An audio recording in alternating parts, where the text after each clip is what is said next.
Hello, everybody, and welcome once again to the most must-see podcast to someone, anywhere in the world. This is Mark's Side of the Ring. I'm Freddie Court, back again to talk all things professional wrestling, as always, and another crazy week in the world of wrestling. We got a lot coming up. We got Full Gear coming up this Saturday on pay-per-view. We got Survivor Series a week from this Sunday.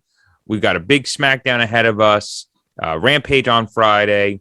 A lot going on as always. So we're going to talk about a lot of it. We're going to talk about Full Gear. Going to talk about Survivor Series. Going to talk about a few other things going on. Start things off. We did last week's episode talking about the releases. Still crazy to hear about that. We're hearing that some of them were due to vaccination statuses. Nia Jax, apparently one of them, she had asked for time off for mental health reasons. They had her coming back November 15th. She asked for more time off. And the next thing you know, she was let go. Unfortunate situation. We don't really know for sure what was what with everybody, but vaccination status was apparently an issue for a few of them, age being a factor for other ones. So it's unfortunate for everybody that was released, all the guys and girls that were let go last Thursday. But they will find they'll get on their feet and they'll find their way. And with AEW being obviously a viable option and Impact being around and the indies are pretty hot. The business is hot right now. So it's not a bad time to be a wrestler, at least, as far as finding work is concerned. But I wish them all the best. Not necessarily the best in their future endeavors, as is the standard goodbye line from WWE, but just the best in general, whatever they happen to do, wherever they end up. Speaking of will they end up, Bray Wyatt, we know his non-compete clause is officially up. It has been for a couple of weeks. So do we see him show up Saturday at Full Gear in Minneapolis? That's a big question. A lot of people are wondering. I would love to see it. I think it would be awesome. But, who knows whether or not that will happen. Where else can he go? It can't be Impact. I've said this before. It would just be a waste of his talent to go to Impact. No offense to them. It's good for certain people, but it's not good for Bray Wyatt. Bray Wyatt deserves the largest stage. The largest stage is obviously WWE, but that obviously is not an option. So what's next best? And that's AEW. So I'm hoping he ends up there. I'm hoping, he gets involved there. I think I've said this, him being in AEW, I think you'll have the best of what you had at WWE, but with the gloves off, which I think for him could be good. I mean, maybe you got to draw him back a little bit if he goes a little too out there, but I think him with no restrictions is a pretty interesting situation. And there's a lot that could be done with him in the Dark Order, with the Brody Lee connection, obviously. So we'll see what happens, but I'm excited to see where he ends up, if he ends up in AEW, if that will be this Saturday. We're going to talk a little bit more about Full Gear a little later on, but first I just want to talk about Survivor Series, which I will be attending next Sunday, November 21st. And over the weekend on Twitter, WWE announced the official Team Raw and Team Smackdown members for both the men's and the women's traditional 5-on-5 Survivor Series match. So we're going to just talk about those guys and girls a little bit. On the Raw side for the men, you have team captain Seth Rollins, Finn Balor, Kevin Owens, Rey Mysterio, and Bobby Lashley.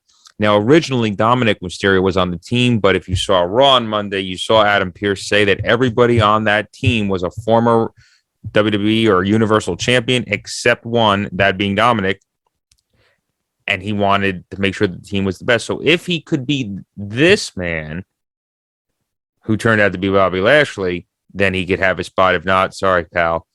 And obviously, Bobby Lashley beat him. I think it was a good move. I like Dominic, but Bobby Lashley's obviously a better draw and a better member for Team Raw. Now, why Adam Pearce wanted Raw to have a good team is, he works for both Raw and SmackDown, but I guess he wants the best for both brands, right? So anyway, like I said, Seth, Finn, Kevin Owens, Rey Mysterio, Bobby Lashley, hell of a team. Team SmackDown, you have Drew McIntyre, Jeff Hardy, King Xavier Woods, Sami Zayn, and Happy Corbin. So not bad team there as well. Really, really solid on both sides. And same with the women's match, except on the SmackDown side, there's a little bit one person that is not a huge name, but I'm excited for them. But let's start things off with Team Raw. You have Bianca Belair, Rhea Ripley, Liv Morgan, Carmella, and Queen Zelina. Team SmackDown, Sasha Banks, Shayna Baszler, Shotzi Blackheart, Natalya, and the new debuting Aaliyah. Now, Aaliyah has been in the game for a while. She's been part of NXT for a long time. Never really got a huge opportunity, but she's getting it at Survivor Series. But really big names on both Raw and SmackDown, except Aaliyah. But I think this is a good opportunity for her to show what she could do and to put a spotlight on her. We'll do predictions next week, but it's going to be interesting to see who gets that one. I can't see Sasha or Bianca losing, but we'll see. They also officially announced finally Charlotte, Becky Lynch for the battle of the Raw and SmackDown Women's Champions. And then also the main event, big deal, no pun intended, Biggie, WWE Champion versus Roman Reigns, Universal Champion. So those matches have been obviously heavily rumored, but they are now official.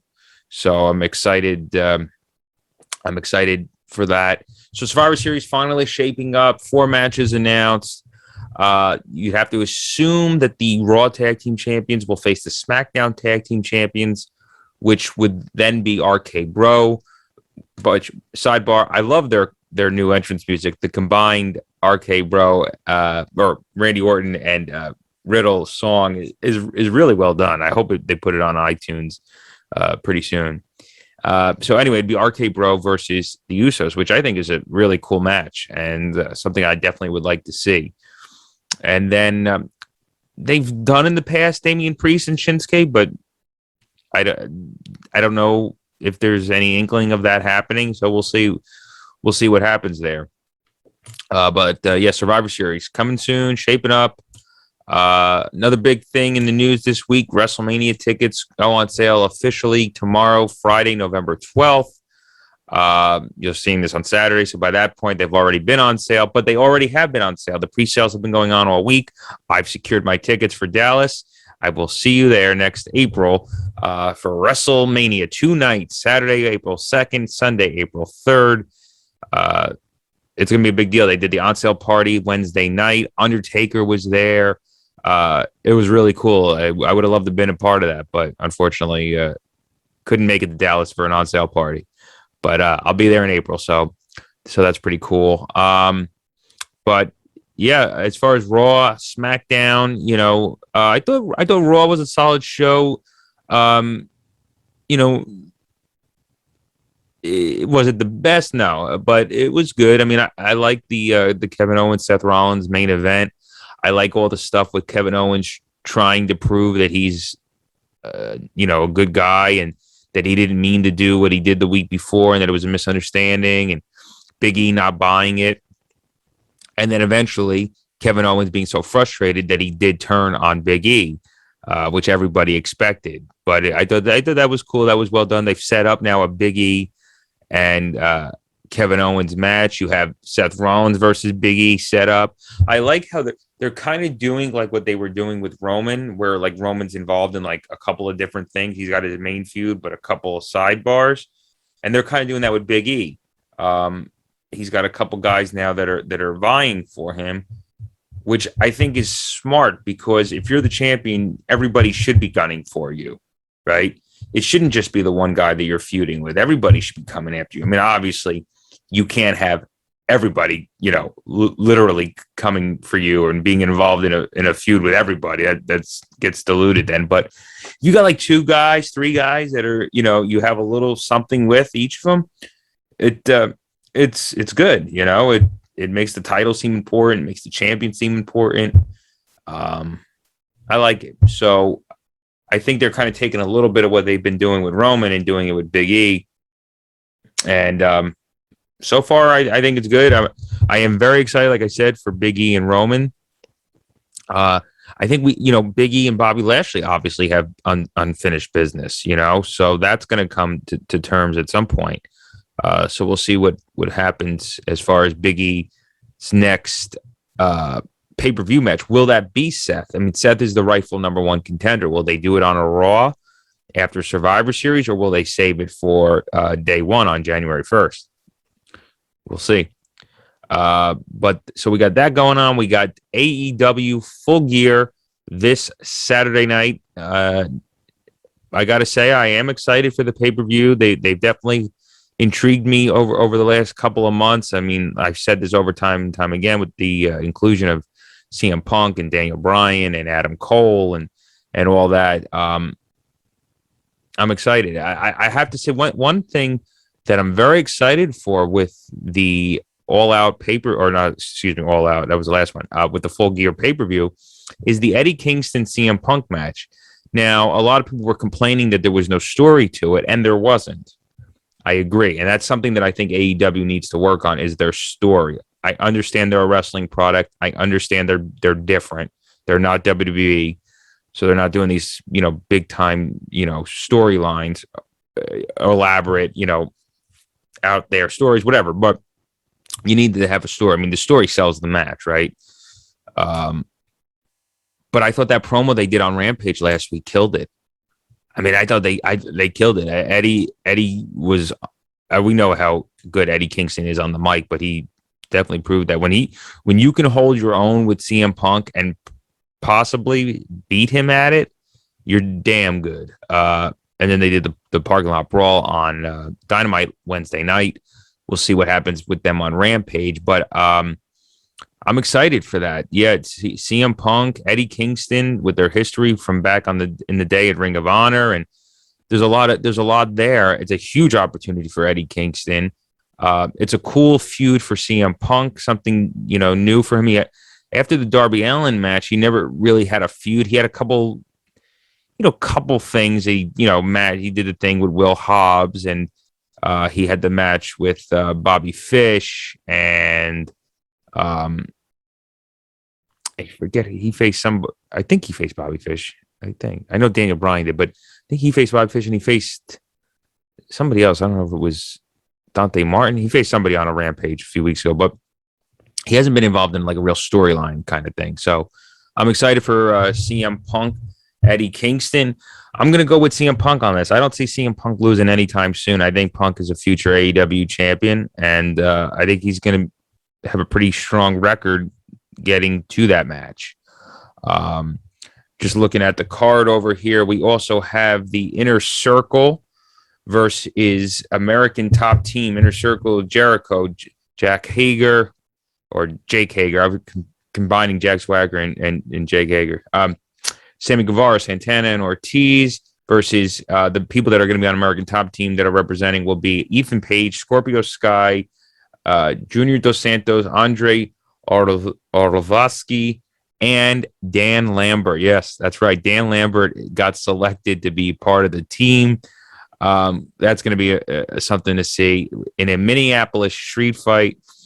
We saw Dan Lambert put the Walls of Jericho on Dynamite Wednesday, and he got on the mic and he's like, "This is a Boston Crab," which is the original old school term for what Jericho would coin the Walls of Jericho. And then he's rattling off something about 1977 and championship wrestling from Florida or something. But it's cool because he's a legit fan. He's amazing on the mic. That guy cut a fucking promo. So he's going to be part of that. I'm excited to see what he does. Junior Dos Santos, speaks for himself. Andre Arlovsky, I'm not too familiar with him, but he's one of the American Top Team guys. And Ethan Page, Scorpio Sky, good spot for them. But I got to give this one to the Inner Circle. I don't see Inner Circle losing this at all. I just hope we get to see Paige Van Zandt strut down there a little bit. So, yeah, I'm going to go with Inner Circle on that. We have Bryan Danielson versus Miro in the AEW World Championship Eliminator Tournament Finals. So the winner will receive a future AEW World Title match. This was probably was supposed to be Bryan Danielson. I call him. I can't help it. Versus Jon Moxley. But unfortunately, Jon Moxley, not unfortunately, happy for him that he made the decision to enter an alcohol rehab facility. It's unfortunate that he is in that situation, but it was probably going to be him, but Miro got put in. So it'll be Miro and Daniel Bryan now. Now, I would have loved Bryan and Moxley. I think that would have been awesome. Obviously, I can't tell you exactly when, but I know that he's obviously had matches with him. I mean, I know Team Hell No and the Shield, but I think they've had a one-on-one match, Dean Ambrose versus Daniel Bryan at some point in WWE. I mean, on a Raw or SmackDown or something. But that would have been really cool to see it all these years later. But unfortunately, it's not gonna happen. And I'm sure Daniel Bryan and Miro Rusev have had a match. I can't tell you exactly when, but I know that at some point Bryan and Rusev had to have a match. But that'll be cool. Daniel Bryan and Rusev or Miro. I think Daniel Bryan's got this. I think Bryan Danielson. Just like I said about CM Punk being a future AEW World Champion, I think Bryan is too. And I don't see him losing much on his way to get there.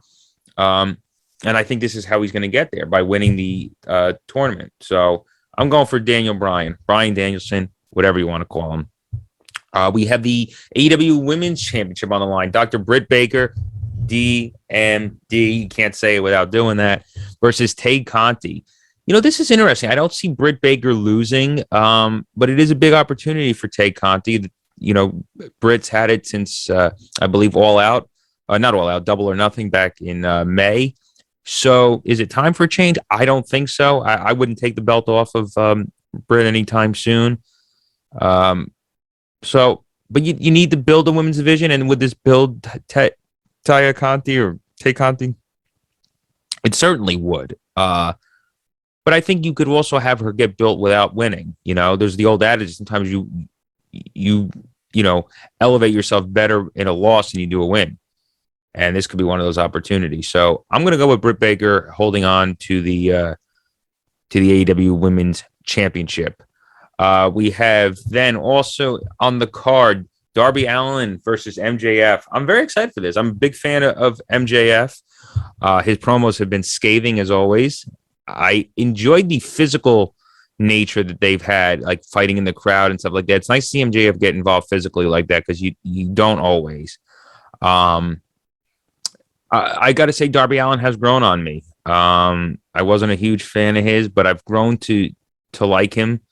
I don't love him, but I've grown to like him. So Darby Allin, MJF, that's a hard one. I could see either guy winning it, to be honest with you. I'm going to say that Darby is going to win this one, though. I'm going to say Darby's going to win. He lost to CM Punk at the last preview, so I think Darby's going to get the win. We have then Christian Cage and Jurassic Express, which is Jungle Boy and Luchasaurus, versus the Super Click, Adam Cole and the Young Bucks. I think Super Click's going to win, baby. I think they're going to get it. The stuff with Christian and Jurassic Park Express or Jurassic Express, whatever, it's cool. But I mean, the Young Bucks, Adam Cole, they're hot right now, especially Adam Cole. I love the interaction too, sidebar from Wednesday night on Dynamite with Bobby Fish and Adam Cole. That was really cool. And then I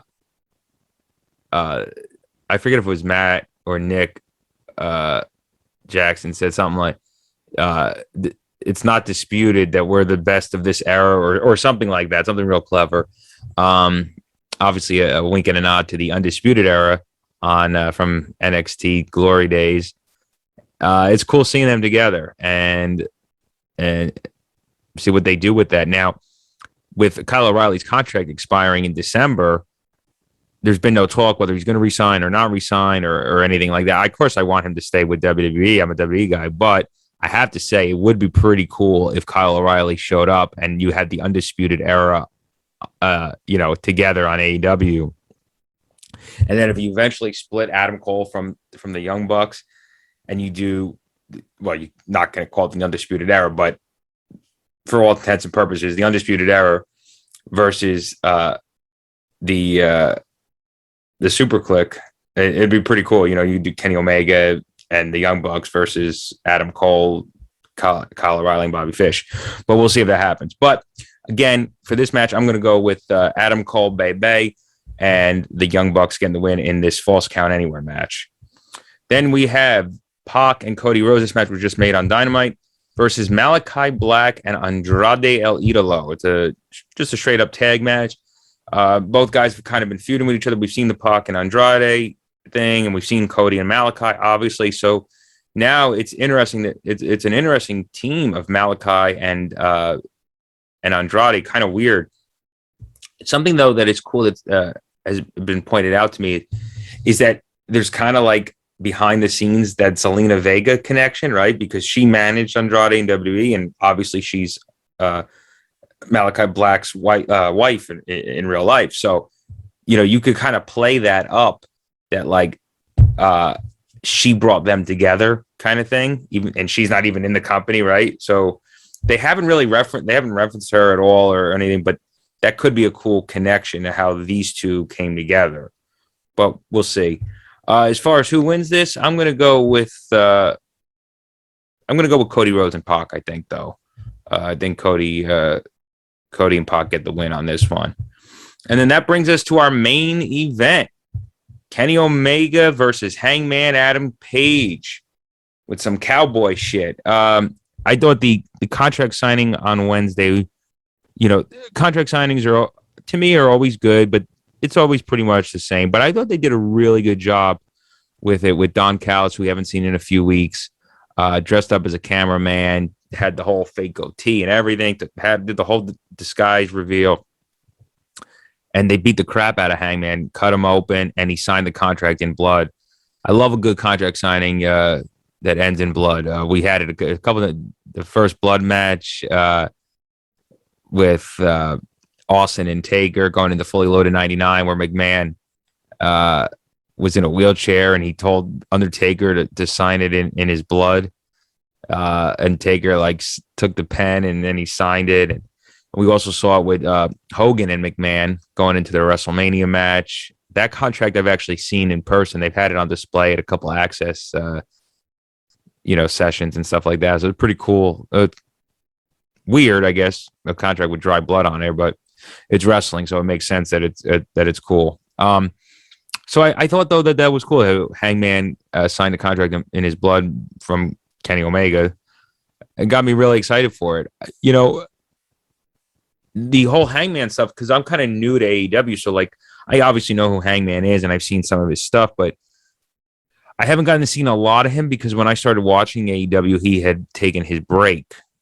And I hadn't seen a lot of what he did before he took the break because I wasn't really watching. I was just familiar with him, but so it's only been very recent that I've really gotten to see Adam Page do his thing since he came back, and I've been watching.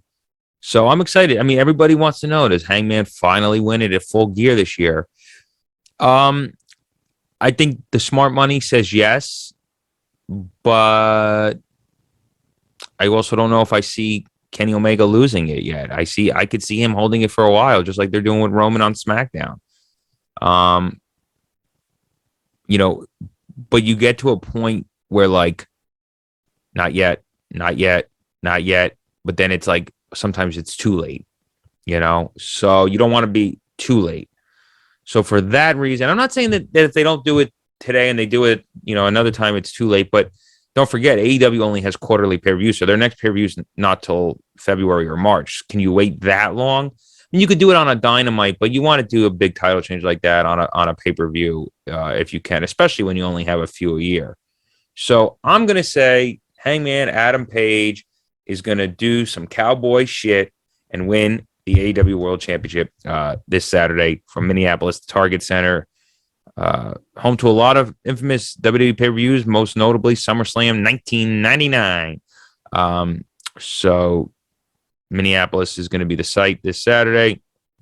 Survivor Series, which will be a better pay-per-view. You mark my words. I'll be there at the Barclays Center a week from this Sunday, November 21st.